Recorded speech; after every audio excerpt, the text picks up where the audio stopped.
say I'm drinking. Secret stuff. It's a blend. Secret blend. Yeah. Cups with the logo on it. Oh yeah. Fire. We can make those here if you want some. I'll get a bunch of them. We can do glass. Oh, glass. Yeah, that makes more sense. Ooh, You can just that'd wash be it. catchy, yeah. That'd be Yeah. fresh. That would be tight. Yeah, Ain't a some big glass ass mug ones. like this big. That's like a Yeah, exactly. That's like That'd Let's be do hella that. fire. I'm with that. I'm like one of those wooden, What a those mug. wooden ones you get from the Ren Raw Fest. District mug. Yeah, exactly. How do you Yeah, pronounce old your school. name? Oh no, you're fine. Big Martinez. Yeah. Martinez? Martinez. Yeah. Martinez, okay. Put that on Marty there. is fine, That's what too. we pour this shit for. I usually call you Peace God. What's that? I refer to you as Peace God. Oh yeah, exactly. Yeah, Peace yeah. God. You and your Yeah. cousin. Peace Yeah. Yo, peace, God. Peace God. Peace, God. Peace God. Peace, God. Peace God. Peace, God. Peace God. It's definitive, ain't it? Peace God. Oh, that's funny. I love it. You don't do that no more? Oh yeah, I mean, nothing. of course. Like, I mean, I still answer to it, you know. But it would just be you and Seuss that call me that, which I appreciate. I appreciate because that's that means a lot, you know. I say that shit so often in my regular life. Like, That's- Peace God, like I just chant it out of nowhere. That's a beautiful thing. Yeah. Yeah, I still do too. I still do too. It's, and for me, it's funny too because like when I used to perform that piece at Ebony Tusks shows, I mean, I was very intentional. I mean, it really was about pulling specific people out of the crowd, making eye contact, connecting with them, letting them know like I see you, peace God, Just 2 words. Yeah, exactly. Just real simple, but just showing somebody that you recognize them and you validate them was like such an important piece of that. So. Shit, we don't even need to do an intro. We asked the pronunciation and there it is. Yep. We're gonna jump straight into this shit. Yes, please. Yeah. The first thing I wanted to ask you, bro, is how do you describe your music to people? Because it's obviously different, but it has some hip hop elements to it. Oh, yeah, absolutely. So for me, it's like, I was born in 1983. So for me, it's really easy for me to just jump immediately into hardcore hip hop, and just talking about the lineage of like early Beastie Boys. We're talking about Run DMC, talking about Rage Against the Machine later on in the 90s, talking about, different acts like that sort of kick the door open for that clash between like rock music and hip hop. So for me, it's like as much as I take from modern influences and recognize, all these different waves of hip hop and different hip hop eras. I think for me, that's just kind of where it begins and ends because that was like my earliest introduction into these sonic elements, these sounds, like if you listen to, like some early Beastie Boys records, I mean, it's like they're just as distorted as the records we make today. Public Enemy is another great example. Just watching Fight the Power on MTV, seeing that video over and over and over again, like back in '89. That's dope. Is that who you listen to, or is that just the influence in the music? I would say it's more just the influence, but those are definitely records that I still turn back into, and spend time with. Absolutely. I mean, Beastie Boys is probably like one of my favorite groups of all time. Run DMC, same thing. Public Enemy, definitely to a point. Rage is like one of my favorite bands of all time too. So it's like, and that music feels just very timeless. There's something about a break beat and a thick bass line and, just a really strong melody and like somebody just like spitting really raw over the top that will just never die. Like that, that sound will never die. So for me, it's like, yeah, it's a little bit of both. It's like I enjoy those influences and I turn into them every time I need to be reminded of like, what my center is, Oh, for sure, yeah. And Ebony Tusks, that's how many people were in that? Just 3 of us. It's me and my bandmate Daniel Smith, and then our bandmate Nathan Giesecke. We call him Geese, so it's a family nickname. But yeah, it's been the 3 of us. I started Ebony Tusks roughly in like 2009, 2010. They came on board pretty shortly thereafter, so that would have been like Daniel joined me as far back as 2011 as my DJ at the time, and then Geese came on as a hype man like not long after, I want to say within that same year. And then I think we got to a point in 2013 where we just started having more open conversations with each other because we were performing old material that I made with some other producers prior to that. And in 2013, I think we made a very conscious decision, okay, so what do we actually want to sound like, the 3 of us? Well, what are we capable of making? So a lot of the music from our upcoming album, I mean, that's stuff that we spent like the last, from like 2012 to 2019, refining and cultivating. We took a long time on it just because I think we just wanted it to be a, an honest reflection of who we are, and kind of grow into the material as well. Yeah. Are you behind the production too? All three of us. All three. Oh. All three of us produce, yeah. And so that was the funny thing is that when like early on when we started, I was just giving direction to the producers I was originally working with, and then I started making some beats. Daniel's always made beats, and then Geese has actually released production like under his alias Gisachi. So for us, I mean, the transition into collaborating on the music together was natural, but it just kind of took us a while to get where we wanted to go with it. So I noticed that you performed a lot of stuff before you recorded it. yeah, Because but that I've always thought that I probably should have done that because it makes the recording a lot better. Did you notice that? yeah, absolutely. And I think the big thing for us too at that point in time was also in 2013, like when we decided like we want to write material that's original to the three of us, it was also like we want to make our live show as good as it can be. So I think for us, I mean, we were kind of on a 3-year mission at that point from 2013 to 2016 to just becoming better performers and developing a natural chemistry with one another. There would be times like specific shows, where we would plan things out a little bit, have a set list, say this is how we're going to do it. But otherwise, we gave ourselves as much opportunity to stay loose on stage and to stay present and to like make eye contact with one another, like have that silent communication. Like that was really kind of the most important thing is like, what can we do to surprise ourselves every time we get up on stage and perform, just always trying to challenge ourselves. And so then I think by 2016, I think is when we decided we were ready to start recording. We had, I think at that time we would have had like 4 finished songs. That's interesting. Yeah. It's a good feeling because I've been to many of your shows, and then I didn't even notice that they weren't recorded.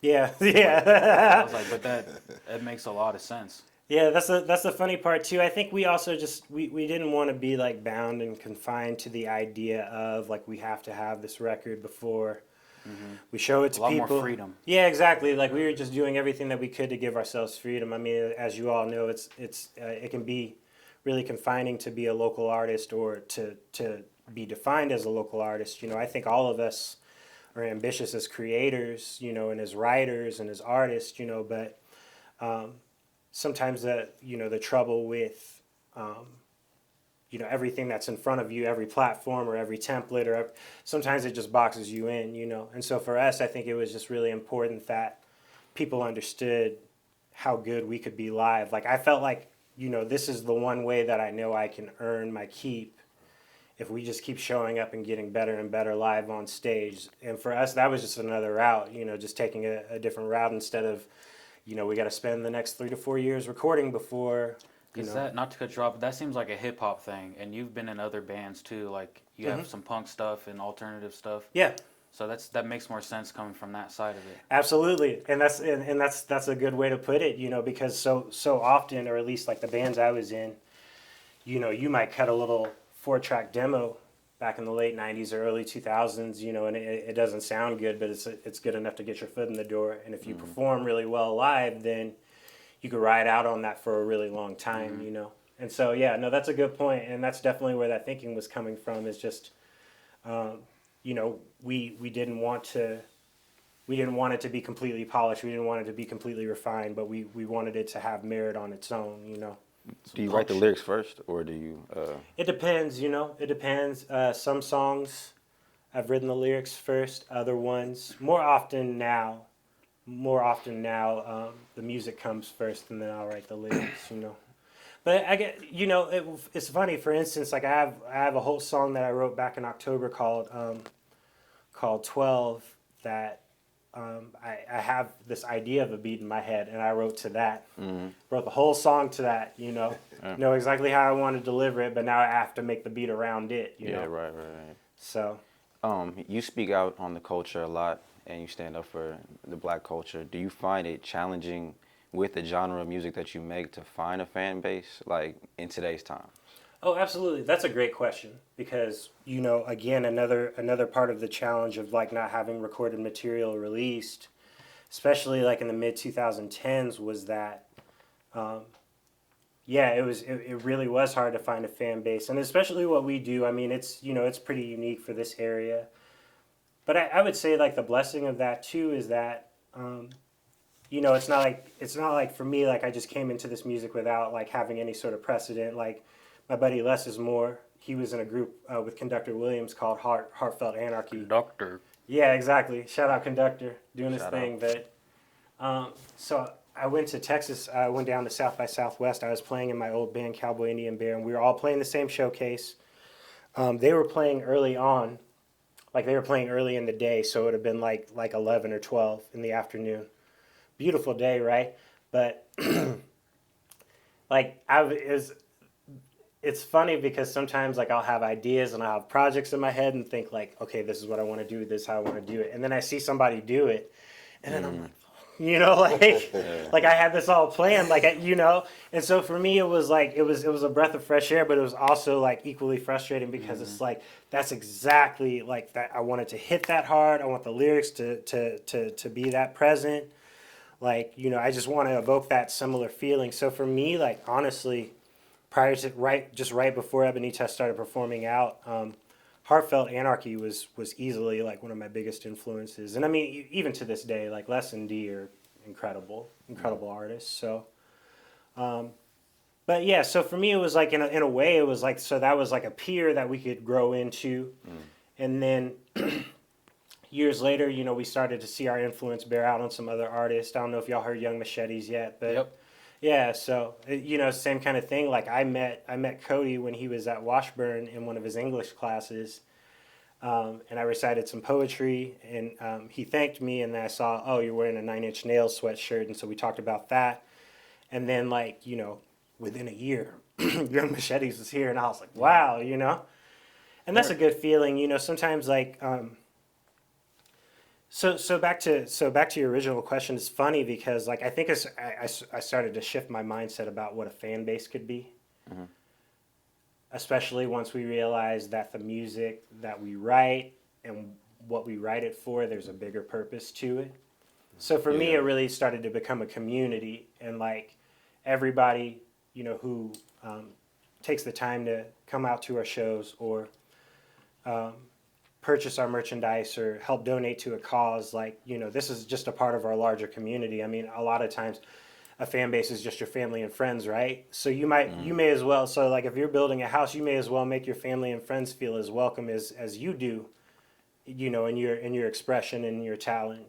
So for me, I think that was like the biggest shift for us, is like we just want to make sure everybody knew how much we appreciated them and valued them, and that it's it's so much bigger than all of us. So For sure. Would you take more pride in being a musician or being like involved in the community and being like an activist of some sort? That's a really good question.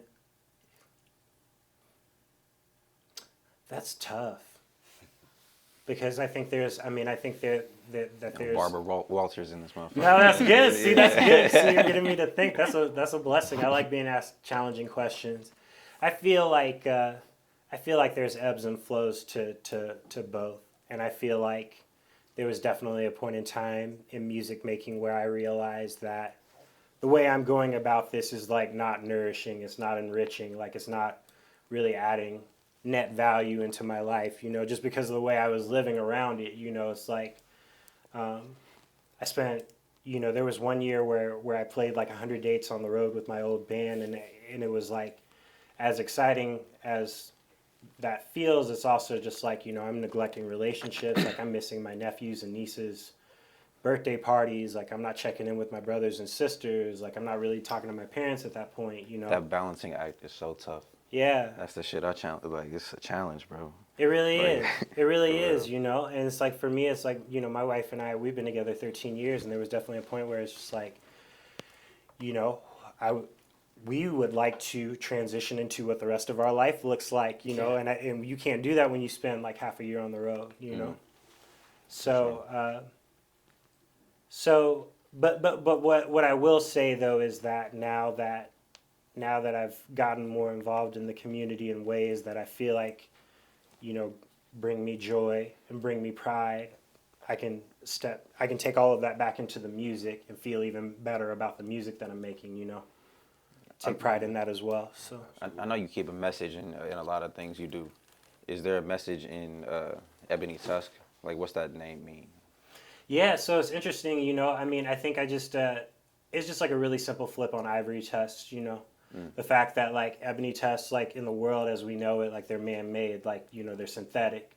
But it's also one of those things that, when you see like an Ebony Tusk, like a replica of an Ivory Tusk, painted ebony or whatever, it's something that just like shifts your focus a little bit. It's just something that like throws you off balance a little bit. And I think that's really what the big message is in terms of the name as it relates to the music, is that we always intend to throw you off balance. Like we're trying to throw ourselves off balance. We're trying to challenge ourselves at the same time, Yeah, for sure. Yeah. So, yeah.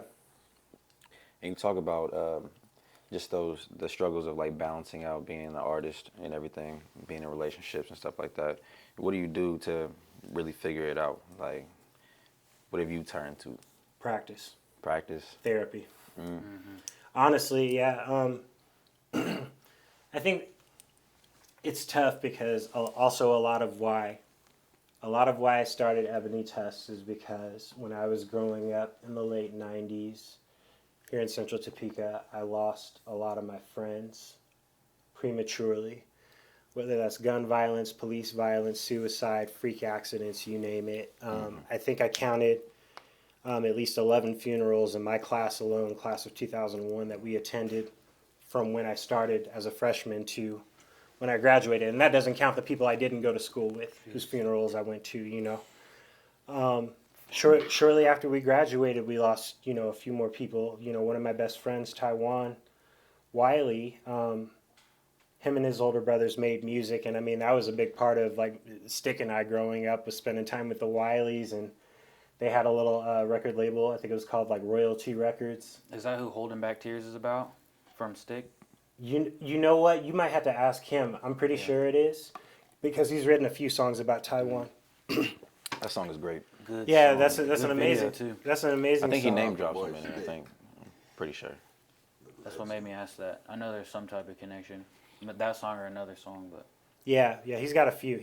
I wouldn't be surprised if Holding Back Tears was about Taiwan, but so I think for me, it's like, I think what's kept me going in it all these years, especially over the last 10 years doing Ebony, is like, for Taiwan, for my friend Richard, who committed suicide, for my friend Stuart, who was a friend of Richard's, who also committed suicide. They were also very creative, brilliant individuals, all very different. We all grew up in some ways like in Central Topeka, but all just kind of lived very different lives. But all three of them were just very brilliant people and had a lot of struggles, went through a lot of trauma. And so for me, it's like, anytime I have self-doubt or,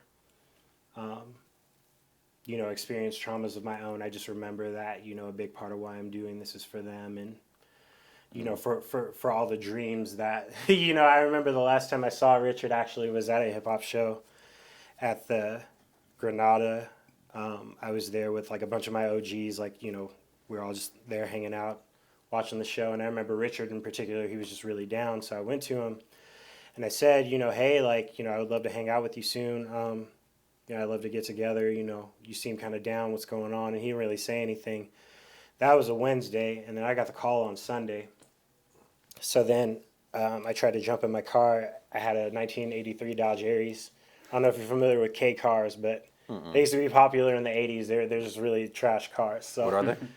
Yeah, K cars. K cars. Yeah, so like Plymouth look that made up. one, Dodge made one. Like it's American made. But anyway, so I jumped in the car. I couldn't get it to go. Like, I'm pounding the steering wheel, crying. Like my dad like comes out and brings me back in the house.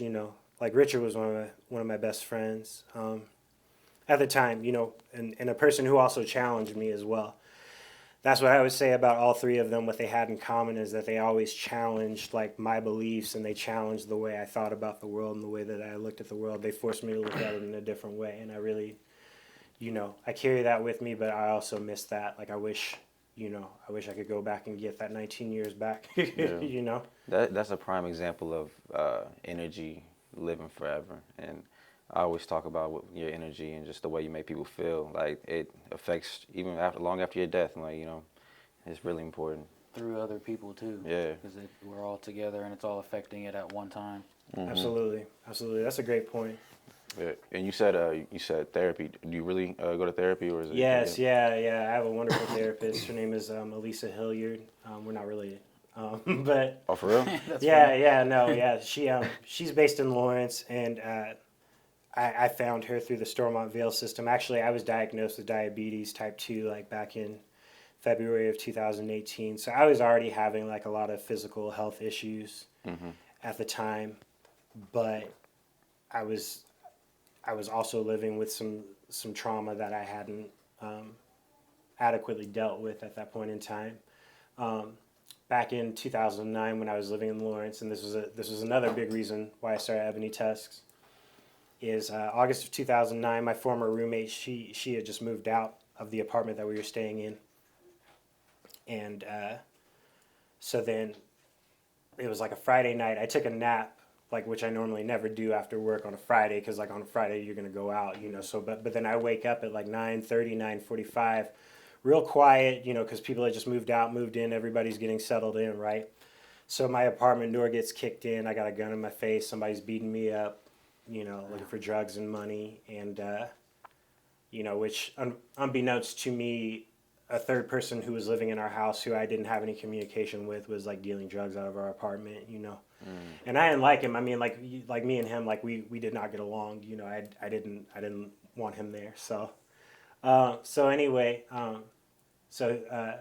one of the defendants ended up going to jail for 7 years, and then the other one did like 3 and got out in like 2.5 as a first time offender.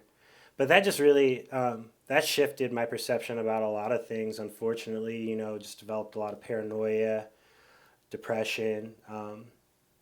It really messed up like the time that, you know, I spent in Lawrence, like from 2007 to 2012. Like I felt very like rudderless at that point in time. Like I didn't have like any really strong direction outside of, you know, making music and wanting to maintain my relationship with my now wife and stuff. I just was very like just working and going home, getting drunk, like just trying to fix it myself, you know. So honestly, you know, getting a therapist back in 2018 was great. You know, I had one, and then she moved on to Kansas City. Then I connected with Elisa, and you know, the 4 or 5 sessions that we've had like in the last 1.5 years have actually been like really incredible. So, yeah. Definitely, yeah. I advocate for it for sure, but I'm not too sure on how like the whole process is. Like, how do you even go about getting a therapist?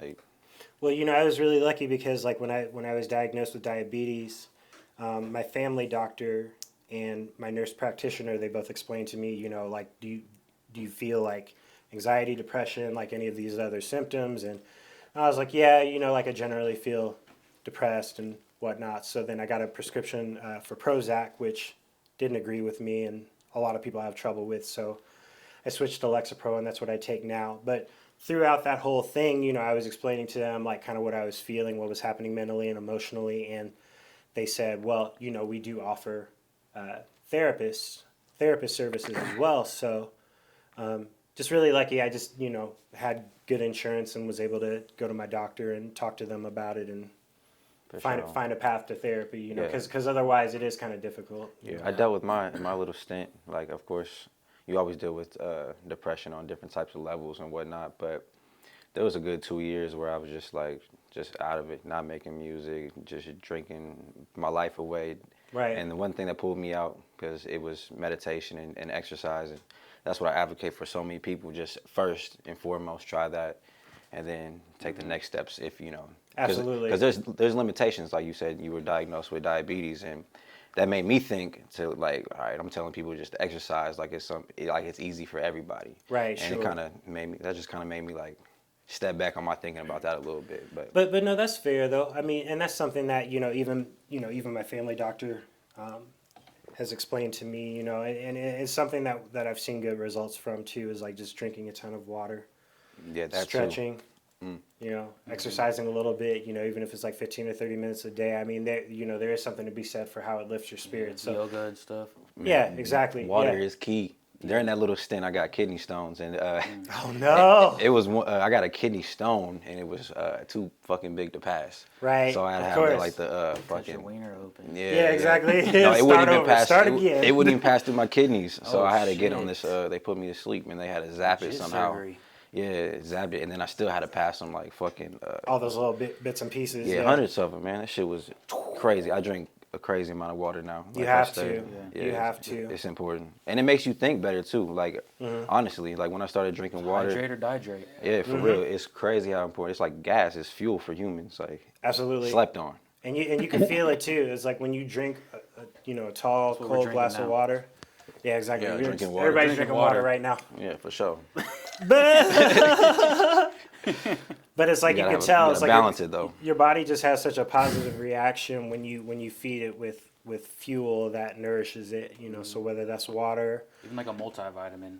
Oh yeah, like I take 11 pills every day. So you know, and with that said, I mean, only 4 of them prescription, and the rest are like a vitamin of some sort. So, but I also take insulin as well. So it's one of those things where, if I'm not careful, like with my dad, like he started out type 2, just taking pills. It developed a type 1. I recently found out my mother was a diabetic, and I didn't know that because she beat it. Like she lost the weight, so she doesn't have to take any medication, Oh, nice. which is amazing. It's a blessing. But like everybody on my dad's side is diabetic. A lot of my uncles and aunts and stuff, and so that's just hard. It's just hard to. Like that was a hard journey to embark on, but it was one that I know I needed to, just because like my body had been reacting so poorly to my lifestyle for a very long time. Like I didn't remember what it felt like to have feeling in my left foot until like I got on medication. And I'm talking about years, like where like my foot is just tingling all day, every day. It's getting worse. How'd you have to change your your diet? Well, that's the thing is like, so the medication, like the insulin helps out a lot. And then I also take metformin. But they definitely encourage you like to take in less sugar, less sugar. processed sugars, For sure. And so there's times where I have lapses. Like I had like an ice cream sundae today, and it was really good. So, but a lot of times, like in the morning, like Sounds great. I'll eat a really protein and grain heavy breakfast. Like I'll eat oats and smoothies and just like scrambled eggs. And I try to be consistent about that. So just like have the same breakfast every day. Get through to a late lunch and then have a healthy dinner like we always cook at home anymore. So. For sure. Yeah. To turn a corner, how do you feel about the presidential race right now? I don't feel anything about it, to be completely honest with you. I'm so Elaborate on discouraged. that. Elaborate on that. Yeah. So I'll tell you, when Obama was elected in 2008,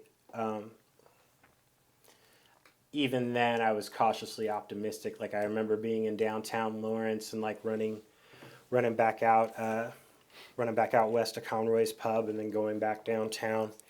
And it's one of those things where like, I recognize like the historical significance of this moment, and I can appreciate that.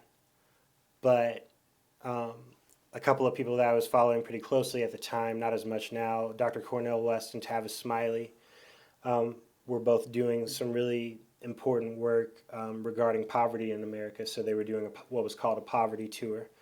And they had a lot of other, like their black counterparts, like in the circles that they ran in, academia and mass media, that were saying like, this is the first black president, we need to give him a chance, da da da da da. But their whole thing was like, we need to hold his feet to the fire more, because this is somebody who might understand more clearly, what's happening, like all the, socioeconomic disparities between minorities and white folks, or socioeconomic disparities in largely white communities between a poor part of town or a rich part of town, So they were actively going out to these poor communities, not even necessarily rural, some big cities, some smaller cities like Topeka size, and having conversations with people on the ground like, so how are you living? Like, what does poverty look like to you? And I felt like that was really important work that was being done, pretty much every administration is like ignored in some way, you know, because for a lot of people it's either,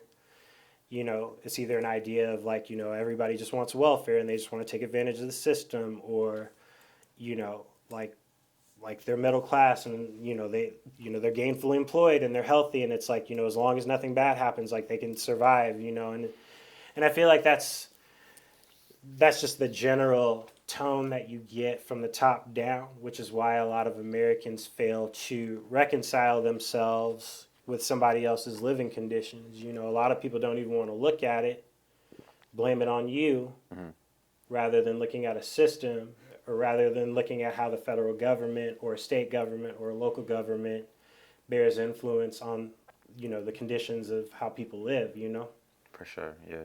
So you think it's more of like, you say you don't really feel nothing about the presidential race, so you just, Right. you're real strong about the community and Abs- just from the bottom up. that's it. Yeah. That's it. And I made that I made that decision a long time ago. I mean, a big part of it too is that I previously worked for the city of Topeka.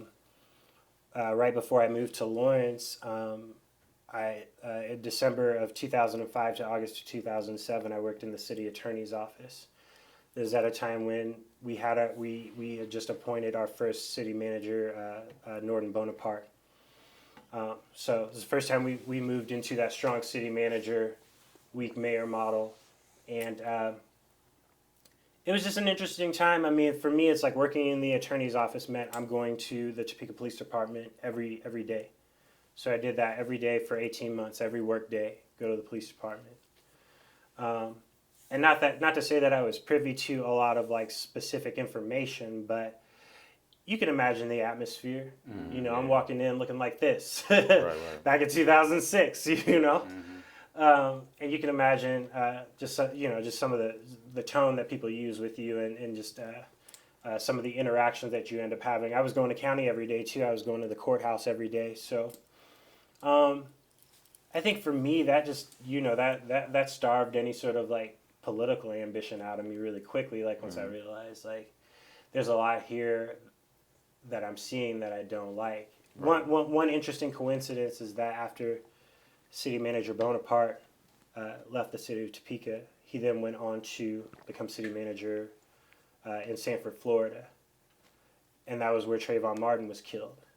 So within a year of him becoming city manager back in Florida, and I'm thinking like he's probably thinking like, oh yeah, you know, I'm gonna kick back, retire here, you know, finish raising my kids here, like it's gonna be crazy. It's gonna be chill. And then within a year, I swear, you know, and that's how life is, you know, and that's how America is. Like that's really where we are as a country, you know. It's like you keep ignoring these things, like it just come back smack you in the face, you know. Yeah, for sure. So. Chris, you alive over there? You got the question of the day. Yes. Don't ask me no dumb shit. I think you had one on there you like. There's a couple on there, I'm sure. Yeah, we should talk about. Yeah, we should do a couple. Yeah, for sure. Let's see what the people talking about. You are so dumb. You are really dumb. For real. The drop. Yeah, exactly. Oh my yeah. God, yeah, that's a great We drop. might as well just jump in with the initial one. Shout out my man Ricky Bratton. Oh, yeah, of We all course, know yeah. Ricky Shout out. Oh yeah. He said, "Do you think there's a hidden agenda behind the COVID-19 scare?" That's a great question. You know, and it's funny because I've seen Ricky talk about this on Facebook a few times. And for those that don't know, Ricky and I grew up together because he grew up a block over off of Boswell, I believe. Shout out Boswell. Yeah, exactly. People lived on Boswell. Yeah, exactly. Shout out Boswell. Come on the show. Come on the show, Boswell. Come sit down. All of through. Boswell. Yeah. Come through. So I grew up knowing his mother and his sister Shay, and like Shay and I used to work together at Little Caesars and all that. But I know that there's definitely an agenda. I don't know if it's hidden. Yeah, right. I'll say feel I'll say it to you like that, Ricky. Honestly, it's one of those things where I know that especially like in the history of the Black community in America, like if we're just purely talking about diseases and vaccines, you know, that I know that You know, there's all this documented history of the mistreatment and abuse of black bodies with regard to modern medicine, you know? And like being like guinea pigs and the Exactly. way they, Yep. like vaccines and stuff. I've seen them talking about that too. Absolutely, absolutely. So, like for for anybody who feels particularly strongly about not getting vaccinated, especially as a black person or a person of color, like I completely understand that. I grew up in the military. My dad was in the army for almost 20 years. I was actually born overseas in Germany, and so the thing about traveling internationally, having to go back and forth, we went back and forth a couple of times. You're not really in a place like where you have an option one way or the other, But with that said, historically, for me personally, I've not had a bad experience with vaccines. I've chosen to vaccinate my daughter, and these are things that, I recognize, as personal choices, and that all specifically goes back into my experience that for me, it's like this, helped prevent me from getting sicker in a lot of cases, especially as a person now that like I'm being high risk for COVID-19, being a diabetic and stuff. So for me, it's like because I've spent so much time with modern medicine and with doctors throughout my life and had all of these positive experiences, clearly like that's influencing the decisions that I'm making now for my family. But yeah, as far as like a much larger agenda, yeah, sure, absolutely. I mean, and like I said, I don't know how hidden that is. Like, I don't think that, unfortunately, the Trump administration has done any of us any favors in terms of, providing us, with a thorough examination of how bad this could truly get. I mean, it's just, it all just seems like it's just happening now. Yeah. And I think that's Keep sad. track as it goes. Yeah, exactly. And I think that's sadder than anything because people are dying while that's happening. Yeah. So. Yeah. I'll tell you one thing. Go on Google. Is this what you told me? Any three-digit number, and then I'll do it right now. so like 785. 785, and then new cases, and then there will be cases. that article. Written. Don't you put it in like a city, like plug a certain city? Just do 785 new cases. Kentucky, 785 new cases. And So I mean, I'm sure that's not an agenda, but I think, and this is a brilliant idiot type take.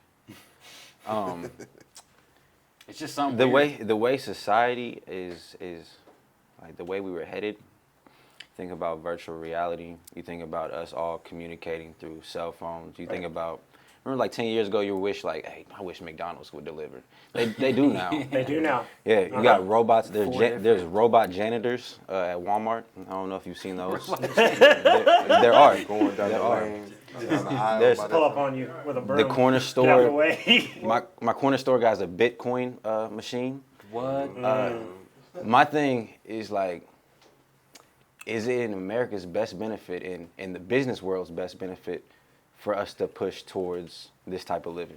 Oh yeah, sure, yeah. And that's when he said hidden agenda. I was like, that's exactly what I've been thinking this whole time. Because like even They down wanna to make autonomous. even to Yeah. being like a cashless society, which would be crazy. Like I don't agree with it, but like there's coin shortages now. Yeah, sure. And they're pushing towards like everything I being. heard that was fake too, but I don't. I'm a dummy.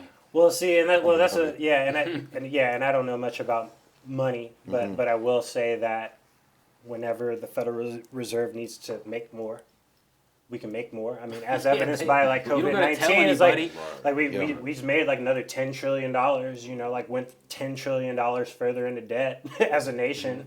It gets to my conspiracy. I don't like really talking about getting real conspiratorial, or I don't know if that's a fucking word. No, you got it. Conspiratorial. Yeah. Yeah, that's it.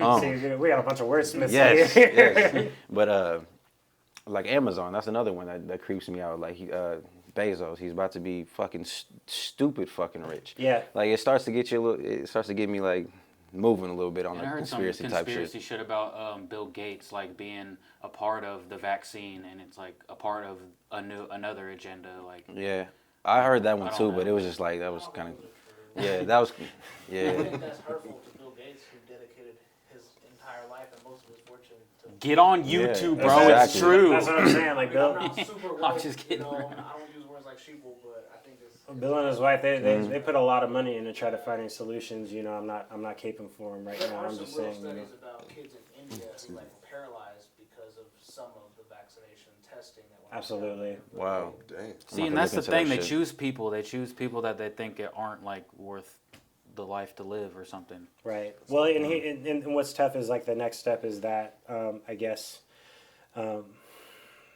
Trump could issue an emergency order to force a vaccine through the CDC by November 1st, which really sounds disastrous based Yeah, why on would you like force it? like based on every other metric that we have about the way that vaccines are developed, tested, and approved previously. Forced like we have to get it.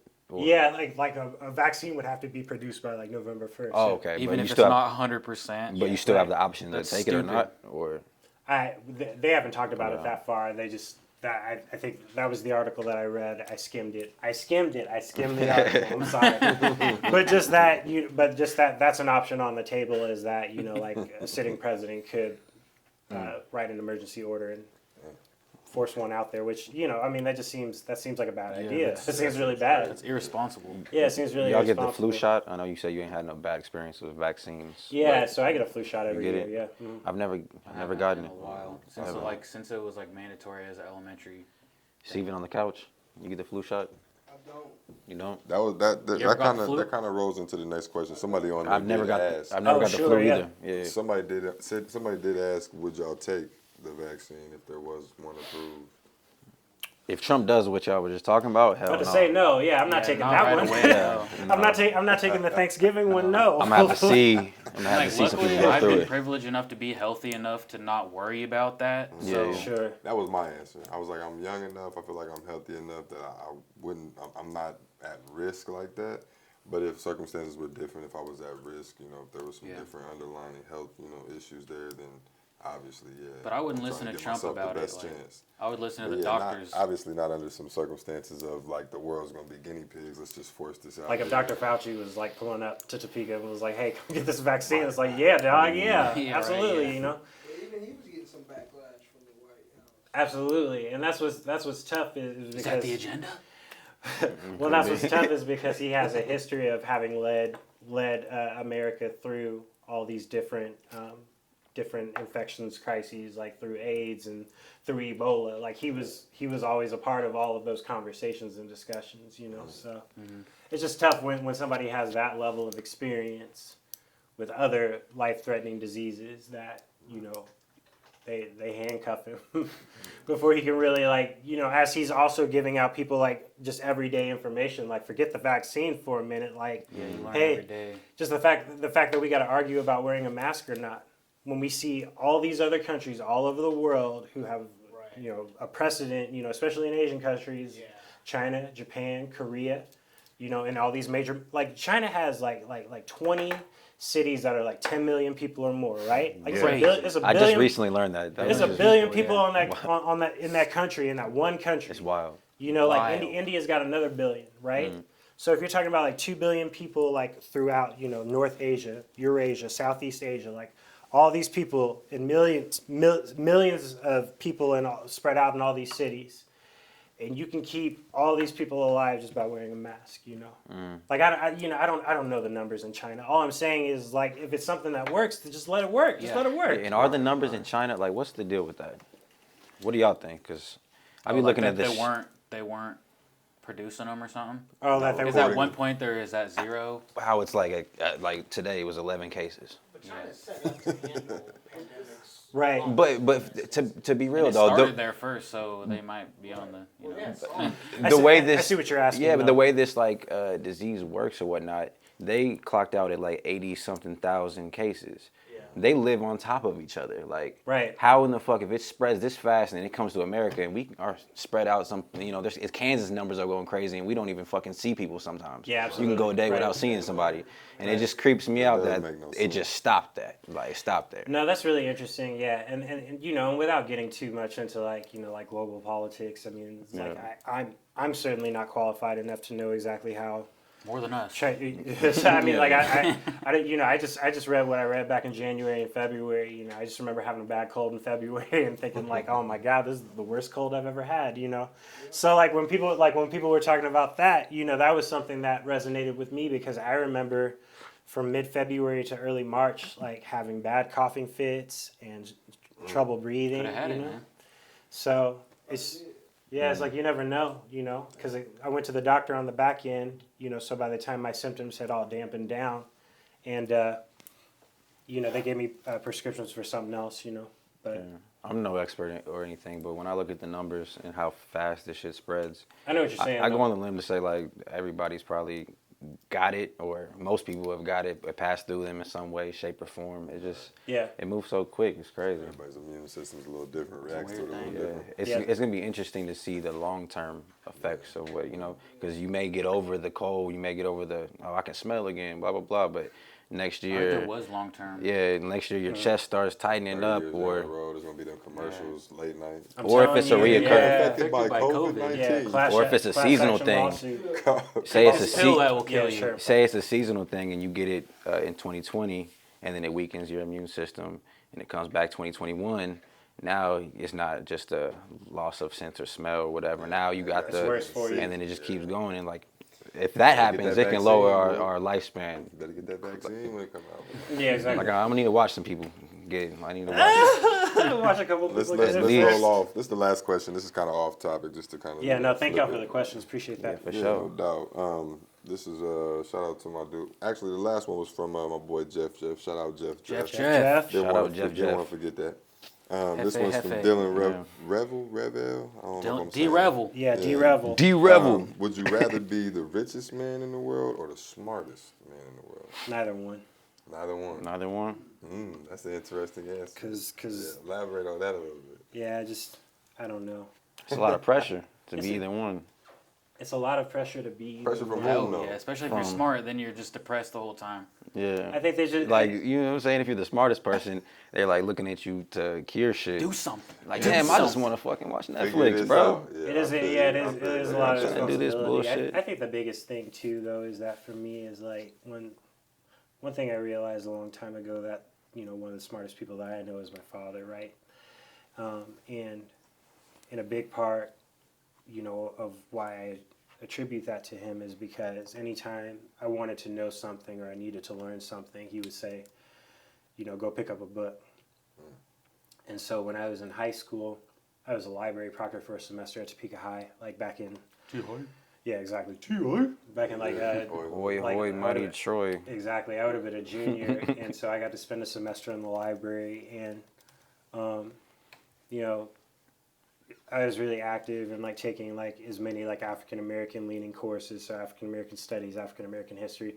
But the best part about being in the library is that then I could go back, and read all these great works. I could read Zora Neale Hurston, I could read Toni Morrison, I could read James Baldwin, Richard Wright. I could learn from all my forebears from the first half of the 20th century. It's like I got an opportunity to use everything that happened from the late 1800s into the early 1960s as a roadmap for what I was seeing in the world. Because the reality is, from some of those later writings, from Langston Hughes or James Baldwin, not much has changed, in the last 50 years. Mm-hmm. So I feel like for me it was such a blessing that advice that my father gave me to put me in a position where I could expose myself to something that was really important to my history, but also really important for my future, because so much of what I read about then, I see it in the world now, like prophecy, and I think for me that's unlimited. The potential for that type of knowledge and the potential for that kind of wisdom and intelligence, that can go on forever. There's so much you can learn. From now, until the day that you die. And so I feel like that's the best advice I've ever been given, and I credit my father for that in a big way. So that's why I say neither, because the blessing of, gaining knowledge and gaining intelligence is that it's a gift that just keeps on giving, just keeps on going, You never be too Hell yeah, smart. I feel that. Yeah. Well, damn. I don't even want to say my response because Yeah, fuck money. I'm too dumb. Who cares? I mean, it's just and the funny. I was gonna say richest. Give me that. Give me You know the what I'm saying? Now, Then you can get smart. Yeah. I No, was thinking no, about Then well- you can get smart. You go to can call- buy- any you can college buy you a want. brand. No, buy a You brand. hire smart people. Hire smart people. There That's you go. it. Yeah, That's so what that's exactly what rich people do. So you know, Yeah. So, and it's funny. Like And take money, the credit for it, pretty much. exactly. Money is just a funny thing. You know, I also feel just like really blessed that, like I'm reminded every single day because you know of the work that I do, working at United Way of Greater Topeka or some of the other ways that I serve in the community. I'm reminded of like the gift of wealth that I've been given. So whether that's through money, or whether that's through a quality of life that I've achieved with my wife and with my daughter, or through the relationships we have with our neighbors, or my parents being married for almost 50 years now, you know, still being alive. You know, my grandmother turned 91 this year, back in April. Oh, shout out. Yeah, Come on, sure. That's fire. and it's just like I'm just reminded so often of just the blessing of life. Would you take popularity over money? No, absolutely Like not. fame. Yeah, popularity, fame, notoriety. That's worse than money. Because what was you talking about? You said relationships is currency. Mm-hmm. What was that about? Oh, just talking about. Bringing it back. Huh? Yeah, yeah. Oh. So like just your popularity, would you take that over just money, like the I platform? don't think that really necessarily equates to. Just kidding. No, it's all good. No. I mean that's worse because popularity. that'll go away faster than money. Cloud will just go away. I was gonna say, yeah, that's the thing. Like, if you want, what do you say? Smart to be The smartest or the richest? Yeah, because money, you can lose all your money, but if you're smart, But unless the you got thing- CTE. But the thing you gotta is, keep it richest, smart. the richest though, that's a lot of money. Well, popularity And nobody doesn't said- go away. Like Flavor Flav had a show like, and that went off. Like he's But popular. it dies. I mean, he's popular, but it's like he's more To a infamous degree. than anything. I mean, what does that say about his legacy? You know, Flavor Flav is like one of my favorite recording artists of all time. But you know what, and it's not really for me to judge. So I'm not saying that from a judgmental place. But it's like, so what does being on, you know, the Flavor of Love is what the show is called. You know, what does that do to like add to his legacy? Yeah. You know, what does that do to produce more of a foundation for his kids? Brings a lot of memes. Yeah, exactly. For his kids to be able to stand on, it's like you can't pay bills with memes. Yeah, you know, after right. your dad goes. You know, I think about that all the time. You know, I mean, it's a lot of. Think about how many young artists that we've lost over the last few years. You know, and we've been talking about that with Nipsey Hussle. You know, when he passed, and Juice WRLD and XXXTentacion and Lil Peep. You know, Mac Miller. yeah, Mac Miller. Oh my God, you know, and you want to talk about somebody who put a lot of integrity into the music, put a lot of himself into the music, and that's going to continue to reverberate for a long time. I'm not saying anything bad about these other artists. I'm just saying that's the difference, though, is that Timeless music. exactly timeless music Yeah. and the things that people say about Mac and his character and the type of person that he was. So even at his lowest, like people still have nothing but good things to say about who he was. You know. Inspired to this day by Mac Miller. And to bring it back to that question though, why I would say money is because there's a lot of things that I want to do, and even for people that I can't even begin to think about doing without money. And if I was the richest person in the world, I think without like to become the richest person in the world, you go through a whole bunch of shit. And I think honestly, it takes one of the psychopath, sociopath. It takes one of those paths to become the richest person in the fucking world. Yeah, it it has really to. does, yeah. So if I was just taken from this mind right now and I became the richest person in the world, I ain't never had money. So I'll do things like I had ideas. I see people walking around the street. I think there should be a car that drives around constantly picking people up for free. Yeah, Like no shit doubt. like that. Like, and without money, like you can't even begin to really think about those ideas. They just stick in your head, and you know what I mean. Absolutely. To blow the whole question up, can a smart man not be rich? Can a smart man not be rich? Right. I mean, you're asking. Like can super intelligent. You know what I mean? If you want to be the smartest or the richest, can a smart man not be rich? Sometimes it's Or how would intelligent. if you chose smart, how would that not result into? Because like Riches. say you don't want Yeah. to take a deal because of pride or something. Yeah, I think that's what comes Does a that lot make of you times not because when smart? you're real smart, you are real aware of bullshit and evil and stuff like that, and it's almost consciously don't wanna hard sell to do. yourself or something Yeah, like to really be making money out here, it's sometimes without like perfecting your art or perfecting whatever you do, it's grimy. And Yeah. people get real fake and they turn. Well, absolutely, and those are two different kind of smarts, right? Because Yeah. like there are people that are intelligent in terms of just like what they know about the world around them, but they might not have emotional intelligence. Yeah. They might not have self-awareness. I know lots of smart people that are very aloof and don't really know how to handle themselves in situations. And those people get taken advantage of by smarter people. True, man. Really easily, and that happens all the time. That's the world that we live in. I agree with you though, and I'm glad that you put it that way, because that's something also that I spend a lot of time thinking about, especially working in nonprofit, because so much of what you have to do in nonprofit work is to apply for grants and develop channels for funding and fundraising and those types of things, And I think about that all the time with relation to Central Topeka, East Topeka, so many of us, growing up here, coming up, just seeing how it's changed over the years. It's so many less things to do now for young people than there was before, Sure, yeah. But young people are no less sharp and, ambitious and engaged, like we were, when we were younger. It's like I see all of these great kids, who have maxed out potential and just don't have anything to do with it, and I hate that. And I think about that all the time. It's the same thing. Like I one day, like my dream would be to start a youth-centered nonprofit, just providing job skills, providing creative opportunities, providing a platform. Like I've seen this done all over the country. Like, I played some of these spaces and it's incredible. Just if you can figure out a way to, get some money together and get people to fund it, you can make some tremendous change We happen. need to make Marty the richest man in the world, because then he would change the world. I would do something with it. Do you ever think about like politics? I know you mentioned something about not Sure. Yeah. No, I'm not particularly interested in running for office. Nothing like that. And again, it's not. I don't want to say it from a place of judgment, because I recognize the hard work that elected officials put into making these really difficult decisions. Like I know that that's a part of it, and just working for the city, I saw that every day.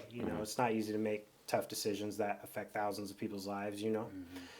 But at the same time, it's just like, even a space like this is a space I want to be able to communicate in freely. Yeah. And really say how I feel, and and be here with you all and be present. Like I'm not really interested in like being filtered. Yeah. And I think and I think that's the tough part too, is that Not to interrupt you. no. That's the why of the Raw District, for real. It's because a lot of people that I'm interested in around the area and shit like that, I never get to get their perspective or their full perspective. Sometimes you get little interviews where, at the beginning of our podcast where we kind of get to know you a little bit, it's that. And then outside of that, you don't get nothing else. And I really love the uncut, like, if you watch YouTube videos, you watch motherfuckers like do cuts where they make themselves sound perfect, like they're putting perfect sentences together. Yeah, and shit absolutely. Like that. Where it's all chopped up. Yeah, one of my biggest pet peeves, and that's why I fell in love with podcasts, because it's such a dope place You to see just the entire thought process. Yeah, and no matter what you're saying, you can have idea. Like in the panel that I put together, it was like there was different perspectives, and I love that, because you sit there and have a conversation.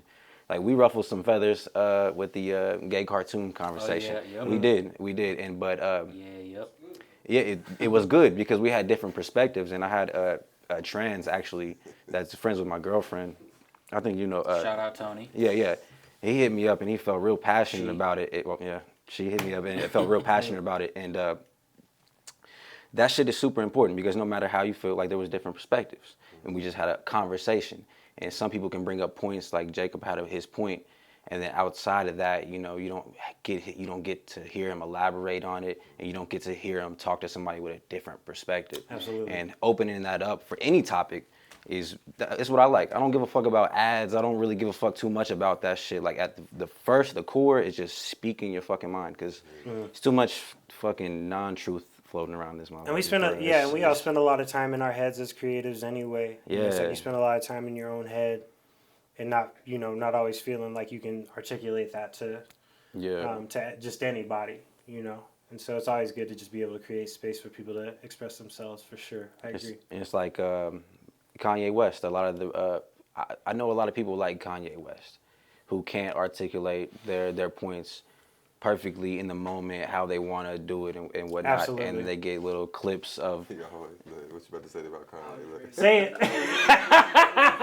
Nah, he was getting ready to defend his homie. He was waiting. Yeah. No. It's That's like true. It's like a lot of people see the headlines about Kanye West and they don't even care to hear his elaboration on shit like that. And that happens so much in this industry. And that's the why of this. I'm sorry to interrupt you. No. I'm glad that you did, because like, you know, like I don't know how well y'all remember Lowercase Kansas, but it was like when we do Bars Up, like when we do the ciphers, it was the exact same thing. You know, from 2013 to 2015, the whole premise was we're providing a platform for young people who may have never even gone to a music venue, to be in here, to have equal footing, get on the mic, say what they got to say. I mean, I remember like one battle between, it was, Anthony Mendez and Michael Hanley Jr.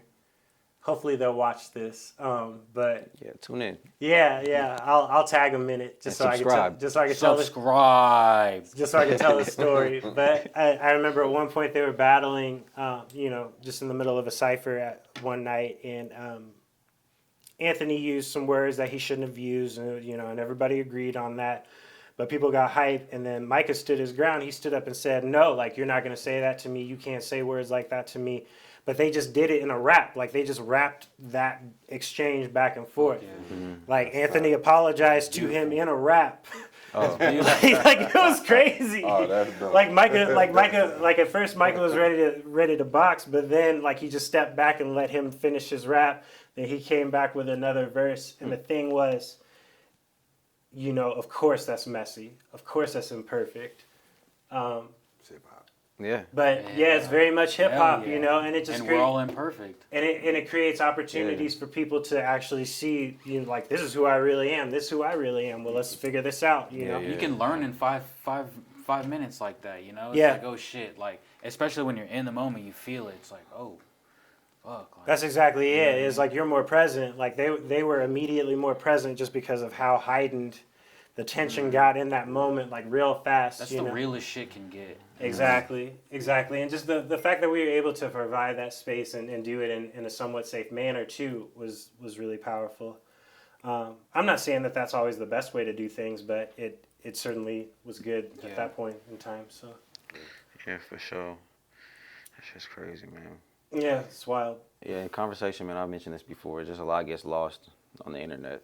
Like, just energy-wise, you just don't feel a lot of things. Like, he was mentioning Coach Denny watches the podcast, bro. I would never, or even tunes into anything, bro. I would never expect it. You better share that shit, Denny. I would never expect it, you know what I mean? You better subscribe, Denny. Yeah, subscribe, Denny. Show me. Big pack. bring the 30-pack. Drop a comment. I like it. Shout out. Yeah. Let's get into a couple headlines. I want to do a local headline. And then, oh no! Let's do it. Actually talking about you today. Who? I'm just Denny. Oh, what? You said you was on there now. You running back to Speak High. oh, so he's really plugged in.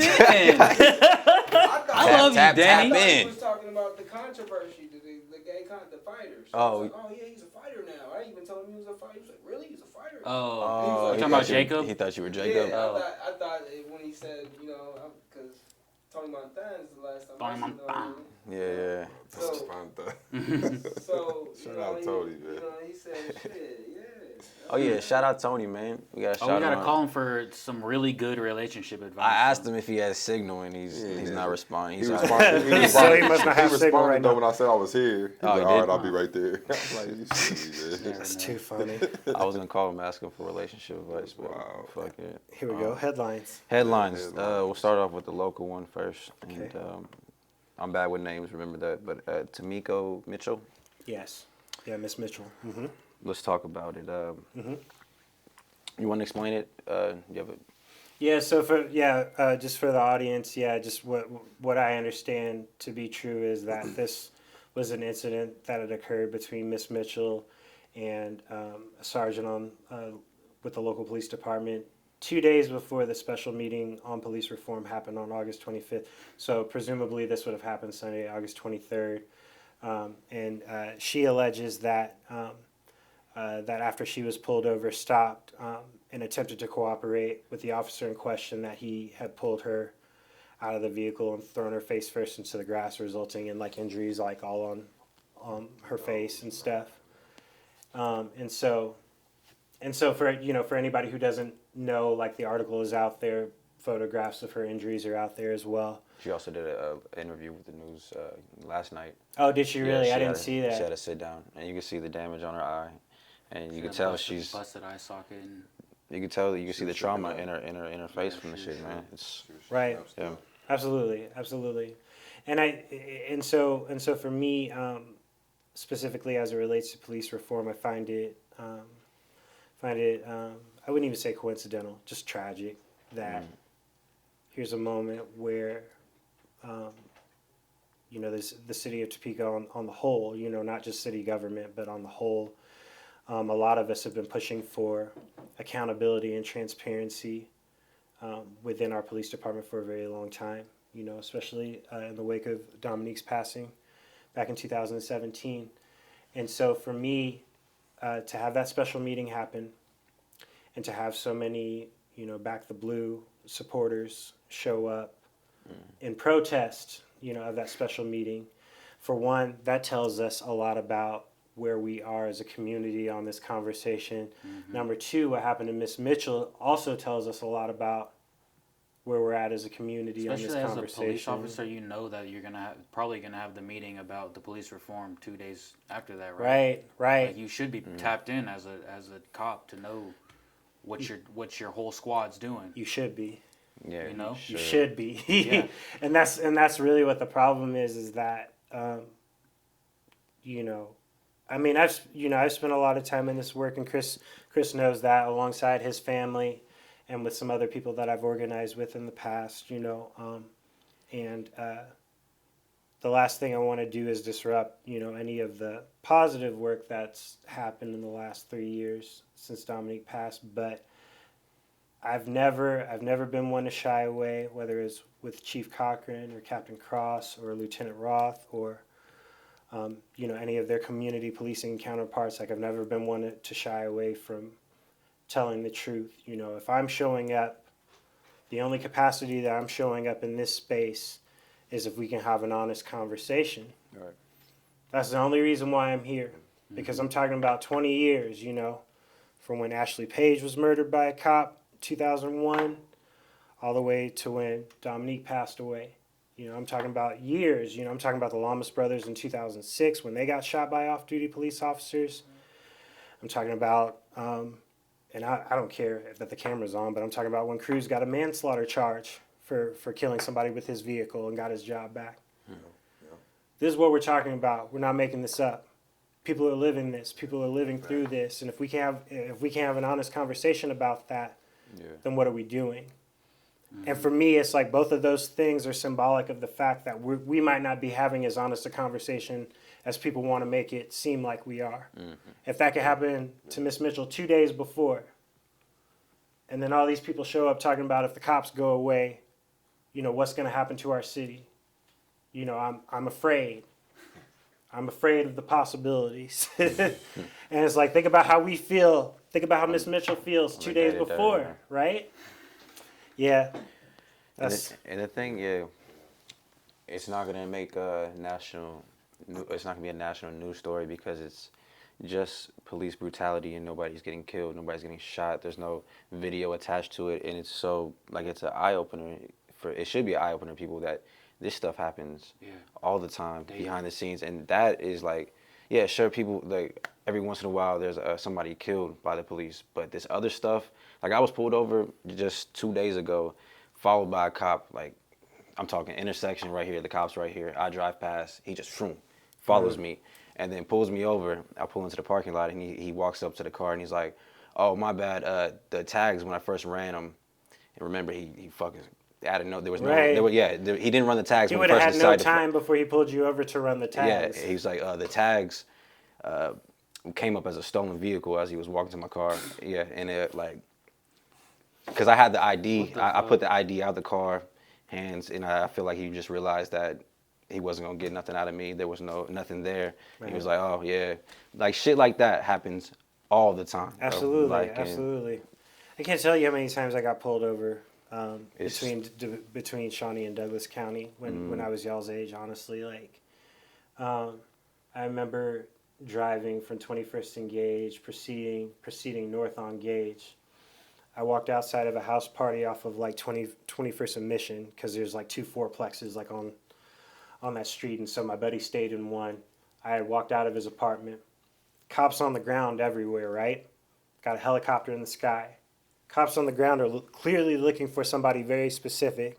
My girlfriend at the time and we leave the party. All of our friends, like way drunk, took their shirts off, getting the helicopter's attention, that's whatever. So we're just like, okay, we're gonna go home. So then I noticed the beam hitting our car. So then I slow down to like 25 and then 20, and then we get just past 17th and Gage. Then these cops that we just walked by, that we waved at before I got in my car, chased us down to tell me that I was not the person they were looking for. And I was like, I just saw you though. Like we just saw each other. I just acknowledged you. There's fucking shit like that, bro. To try to keep myself safe, Yeah. And that, and I could tell you that story 10 more times. 10 different versions of that same story. That reminds me of something though. You said you waved at them. You know where waving came from? It's actually in like over like how old people used to just like wave at people in the neighborhood when they drove past. Oh yeah. I guess it started from like showing your hands. Wow. That you're not like that. Yeah. You come in peace type shit. So when people would come through your neighborhood or whatever, you would just be like, oh yeah, it's fine. It evolved into just a fucking wave. Wow. Type See, shit. that makes so much sense because that's why I do it. Because like it used to be situations I would step into. I'm not threatening. Yeah, exactly. And just because of my size, my stature, my skin color. And that even evolved to like yeah. the head nod. You know what I'm saying? You see people, you give them a head nod. You're like, hey, what's good, man? Like, I ain't one of them. Exactly. Exactly. I ain't a op. Hell yeah. Yeah, exactly. Let's talk Most a little. importantly, Let's talk a little NBA before we get out of here. I know Chris has some feelings about Giannis. Bucks. Who? Look at Tobias turn around. He's like, I want to talk NBA. Nah, I don't really follow the NBA that much. Oh. Now I got Yeah. Even worse. Yeah. I'm more of a Bucks fan. Got you. Where we at right now? What you thinking? What you thinking for the matchup in the finals? Man, I want to see what these Clippers is looking like tonight against the Nuggets, and that'll tell me a lot. But right now, They gonna wash them. Lakers and the Clippers is top in the West. It's for sure. crazy. Yeah, And yeah. right now, in the East, it's looking like it's going to be an Eastern Conference Finals with Miami and Boston for real. You think they'll get back past the Bucks? Oh yeah, man, Miami's looking like they handling that series right now. They did, They and, looking very confident. They looking like the game plan that's supposed to put together. Like they going out there executing, and they feeling real confident with what they doing. So. And Yeah. I felt like they tried to give it to the Bucks at the end of the game too. They Like did, Miami they did. won by a lot more. Wait, they were up by a bunch before. I don't know what it was like the last 3 minutes or something like that. Yeah, they've been up the last 2 games like about 10, good 10 points, 8 points, something like that. That's a good sign for real. Yeah. I just love how competitive it's been, man. It's been exciting. I don't know Yeah. if it's because of the long pause. Yeah. It Probably. wasn't here for a I while. bet, yeah, because people I are feel like healthy. a little kid Yeah. again. I'm just like, man, Hungry as hell. man. I like But hearing the the games have shit. been exciting as I hell. like hearing the shit talking. Yeah, Yeah, there's been a lot of that. Mhm. There's It's been a dope lot of Because that. of no crowd and Yeah, stuff. for sure. Like that Utah and the Jazz series, or the Utah and the Nuggets series. That could have gone on. That could have gone on 10 games. They hit an agenda to cancel sports. No. They try to wash it out, huh? It's true. Maybe. Indifferences, you know what I mean? Like, we can't touch our players to, Yeah. like, sports is a whole different community. Like, we Yes. don't see color. Like, in No. sports. Like, y'all don't play sports with all different Right. aspects. Luka. Think about people Like, like yeah, like- Luka, Look at Donkey. You Dirk. know what I'm saying? We Like, be seeing color though in basketball for sure.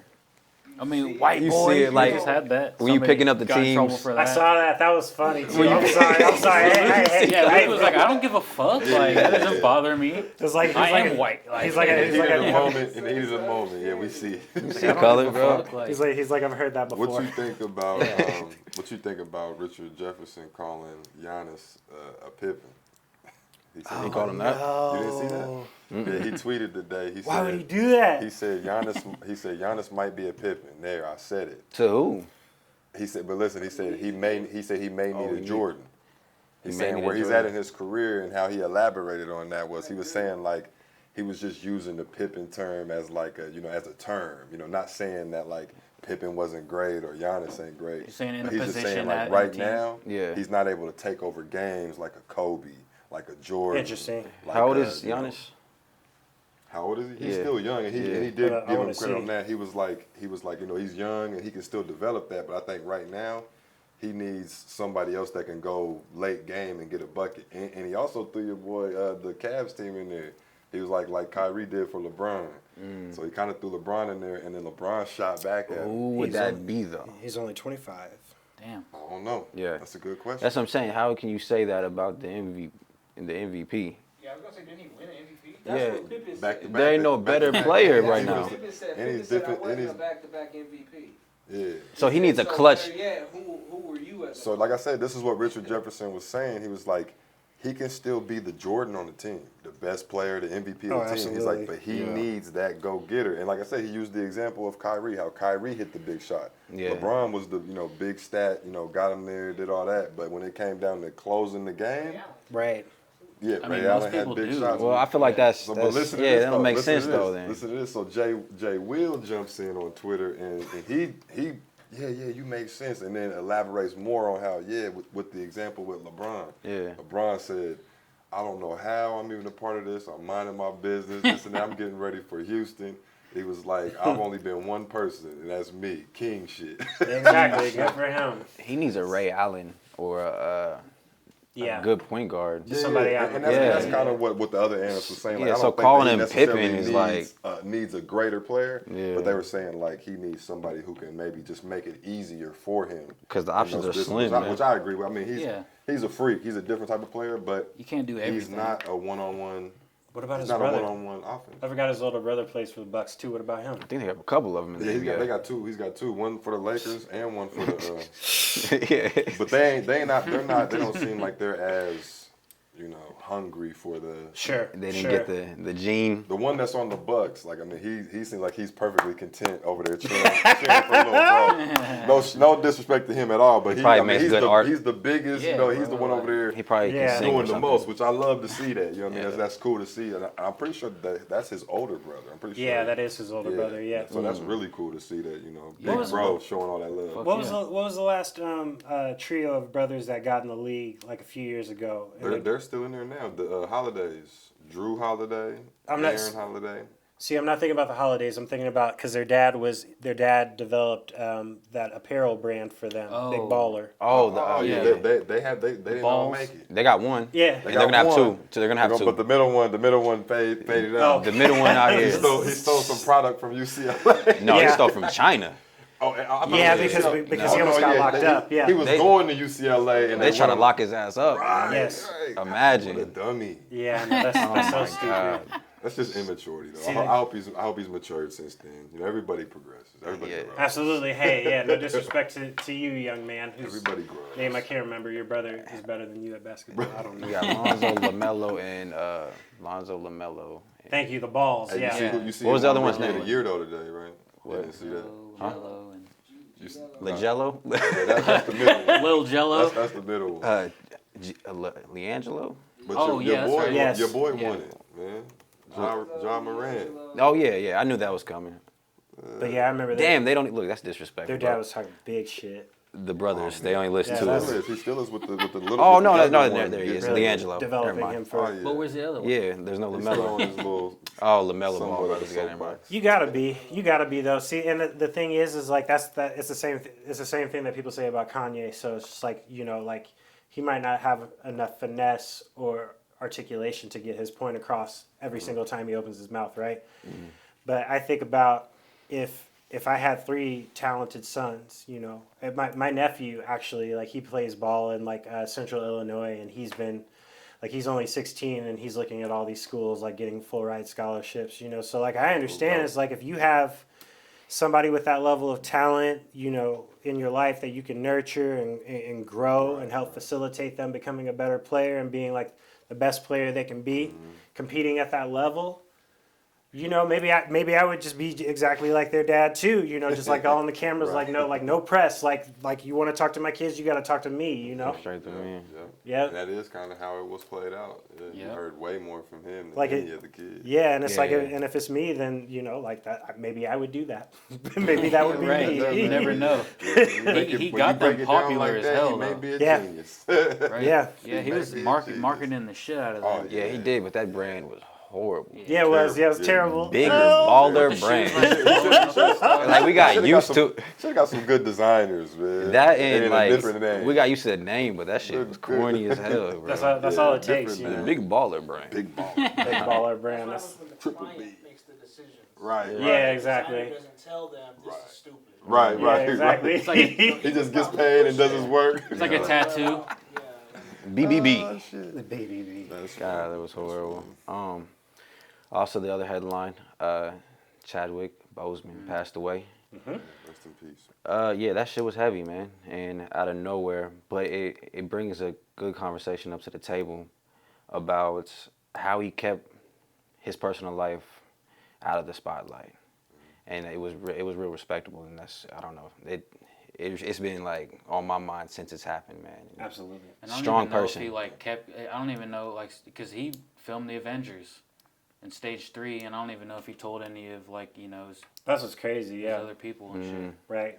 There was somebody they were interviewing, and I don't know exactly what she was to him, but she worked pretty closely with him on set and stuff like that. And she was saying like that She didn't know? She didn't even know.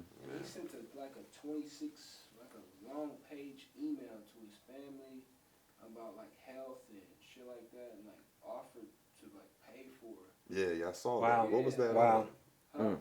Oh, I think that was on First Take or something like that. Didn't somebody on? I think I did see something about that or read something about I that. don't know where I seen that, but yeah, like he was like real dedicated to it. Like you said, like it touched me in that way too. Like, Yeah. how you can just just go about your business and know that that's there. And not put it on nobody else, you know what I mean? Instead of like putting that energy and that pain off on everybody else, he gave us It was art, Kenny Smith. straight, beautiful art. Right. Kenny Smith Crazy. on NBA on whatever TNT because he emailed it to him too. He was real close friends with Chadwick, and he said, yeah, because that's at least that's where I heard about that. But yeah, it was some long health thing, and he was like, hey, do this for your family. He was telling Kenny to do it for his family. I'm gonna pay for whoever's willing to do it. Yeah, yeah. So yeah, he was really but like you said, with him just keeping it in the back and still being dedicated to his work, that just goes along. It's like he it didn't says want a any lot. sympathy It speaks or volumes anything. about his character to me. Yeah, for real. How you feel about it, man? Absolutely. Because I know you changed your, you have to feel a certain way.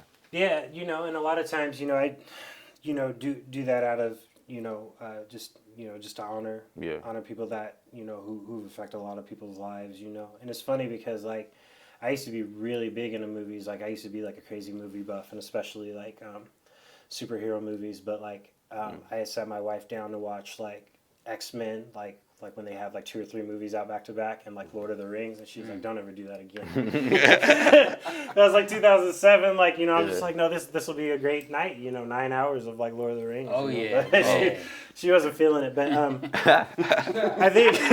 He said they got canceled quick. Yeah. She said, "Turn on Harry Potter." Something else, anything else. Well, she's your wife. She's still with you. Yeah, exactly. No, she also challenges me in really positive ways. But as far as Chadwick Boseman, I mean, I think the big thing too for me is that when I finally did get to sit down and watch Black Panther, and recognize all the cultural influence that it had, but then also like his presence in the movie, the role that he played, and just a little bit that I know of his character outside of his work, I think it felt fitting to make that change. And then also like just recognizing like, because in the days since, you see all these, very young children who have all their figurines sitting out, and they got Black Panther down, and and just seeing that got me really emotional because I know that when I was young, I had all of these icons and these figures from television that I looked up to, that I revered, that inspired me, and knowing that him playing that role specifically, not only influence people our age, but also this generation that's gonna follow us. Yeah, for sure. It's just you can't help but honor that. Recognize that. Anybody who has that level of influence, positively on really young people is it's just really powerful. Not only was he Black Panther, he's like one of the dopest superheroes ever. Yeah, exactly. Easy. Fucking ill. Easy. Yeah, just the way he was moving, just everything that was happening. So just, dope. Yeah, and he was rich, yeah, big up. His own community. Speaking of being rich and smart. Right. And that's what that's what the Mm-hmm. world needs is a T'Challa. Yeah, on a happier tip. Oh, that's gonna be tricky. I think in the comic book, Yuri took over because he gave the throne to her or something. So she might be the new Black Panther. What's your favorite movie from? That's his sister, From him? right? Yeah. I like 42. 42. Jackie Robinson. Yeah, I seen Shit that was one really time. I ain't good. seen it. I need to go back and watch that again. Yeah, I want to watch that again too, really just because it's good. been a long time since I've seen it. Wow. Yeah. That was say one Black I seen. Panther for me, man. Black Panther's sick. But I was gonna say He's dope in the other Marvel movies too. another big hero of that movie too though was director Ryan Coogler, which because he directed that movie, didn't he? Okay, yeah, just his level of expertise and just the idea that a Black filmmaker, a Black director, not to say that they could do it, but it's just the fact that he was given, you know what I'm saying? Because I know what you mean. I knew how that was going to come out, but that's not what I meant. That's not what I meant. Right. Just the fact that he was presented with an opportunity, actually given a platform to realize this fully immersed Black so African big. referencing world was just so powerful. It's larger than life. It's so needed.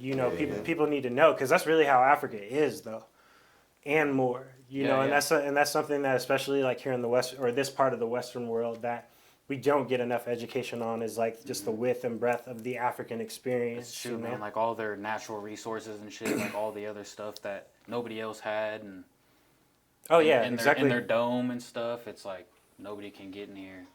Right, and that's what, and I mean, in terms of being a resource-rich continent, and talking about cultures, languages, dialects. It's countries where they might have one primary language but have 20 different ways of speaking it. And even their beef within each other. Yeah, absolutely. Yeah. And they came together at the end. So. Yeah, but my shit was the James Brown one. I like that one. Absolutely. Is it Yeah. good? Oh yeah, It's a good it's one. dope. The Jackie Robinson, I didn't finish that one yet, and I haven't was seen really Black good. Panther. You haven't seen it? No, I'm not a super. Yeah, I wanna see I the hate Five Bloods. superhero That was the movies. first thing I Bro. thought. I hate them. Yeah. Really? Why? I don't know. The last superhero movie I liked was Spider-Man with the original one. Not original. Maguire? Yeah, where he was. Yeah, That's that so was the funny, last yeah, one. 'cause That was the it's last long one. ago. I'm gonna say those are the superhero movies you Yeah, like, bro. when he had that Those line are where he like was. those are good. They've come a really long way since They then. have. Yeah. They have, and I tried to watch them, and it's just I like realistic shit, newer man. ones That's are just good. my And shit. I it's, like it's, feel realistic. it's that. I feel different. that. Yeah, Yeah, they're it's definitely made differently now, which isn't a bad thing. I just think it's cool too. Especially again, when you talk about a younger generation, it's these are all the movies that they will grow up and look back on and be this is all tied into my childhood. And then when movies change again, and all the kids who come after them or their children or their children's children, it's just it just comes and goes in waves. That's the power of film. That's the power of cinema. yeah. And good actors and actresses really bring that shit to life. So yeah, R.I.P. man. he's one Yeah, of them. man. Legend. Absolutely. Great dude. Let's go ahead and get into shout outs, man, and slide up out of here. Who wants to kick it off? Shout out to Water. That's what I'm gonna. Absolutely. Shout Easy. out Water. Shout out Water. Yep. Shout out Tobo, season 1. Yep. I have a shout out real quick back to your therapy thing. Yeah. There's a service in Kansas City called Sesame that will allow you to have a consultation with a professional therapist for $40 if you don't have insurance. That's amazing. Nice. For people who don't have Sesame. insurance, Sesame. there's a service called Sesame Healthcare. And there's lots of different things that they provide. It's not just therapy, but therapy is. Yeah. Bet. I'll throw the logo Also, on there too. BetterHelp. BetterHelp.com. You can do it if you don't feel like going in Yeah. person. You can do it online. You know, and Yeah, they yeah. match you Shout up. out. Shout out to that. Shout out to that. Come on, show. Shout out to therapy and mental health. Absolutely. Yeah, shout You out know? therapy. Come on the show, man. Therapize us all. For real. Yeah, Therapy, let pull us get a up. free session, Pull up man. on us. Give us some of that. Shit, I'm gonna just shout out FOS, shout out Red Room Live. Easy, yeah. I'm trying Yeah, to get shout my out. shirts out. Just drop some shirts, buy them, please. Support, Flipped subscribe. and blouses. They're champions. Shout out Raw District. Yeah, yeah. Looking forward to season 2. Shout out Marty the OG. Shout out Couch Guest. Yeah, shout out Tobo and shout out Life. Yeah. Shout out Trucker Tone out there on the road getting that money, man. Montana, Trucker man. Tone, man. Come back in one Yeah, piece, respectfully. man. Be safe out there, bro. Respectfully, yeah. Shit, I want to shout out. I've been meaning to do it all season. My homie Raymond Solis, man. Shout out to Raymond, R.I.P. Big Play Ray. Hell yeah. Outside of that, shout out to you for coming through, man.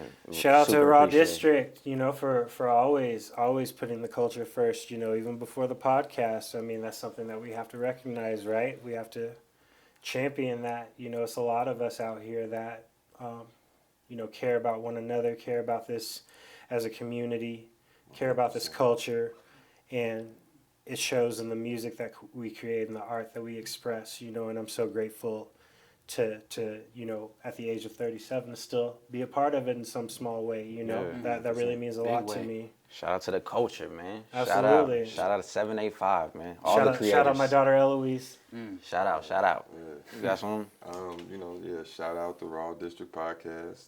Shout out Marty for coming on. Also, shout out, man, to always being an advocate for the community and especially, you know, personally for my family. Absolutely. And always standing by us through, you know, our tough times. It's always been an honor. It's always been an And honor. shout out Neek, man. Rest in peace, cuz. Miss you. Shout out all the other, you know, victims to police brutality and whatnot. Hell yeah. Absolutely. Couch guests. Hey, yo. Shout outs. No shout outs? Fuck us, right? Yeah. More life. Shout out to the district. Tell them to subscribe, bro. Yeah, Oh, yeah. subscribe, man. That's your one job over there. You dropped the ball in the Yeah, subscribe. we forgot to tell you. You got to pass the alright, torch, bro. man. You got to let them know. Hell your yeah. job. He should. That's he a would've wrap known for if this he was episode, watching. man. Y'all be easy. Hey, Yeah, 100%. stay safe out there. Yeah. I'm about to piss myself. Me too. Hey, one at a time. Man, thank you so much for having me on, man. I appreciate that. It was Absolutely. Thank you. Thank It was a you. blessing, honestly. It's always good to have these conversations, just to catch up, too. Absolutely.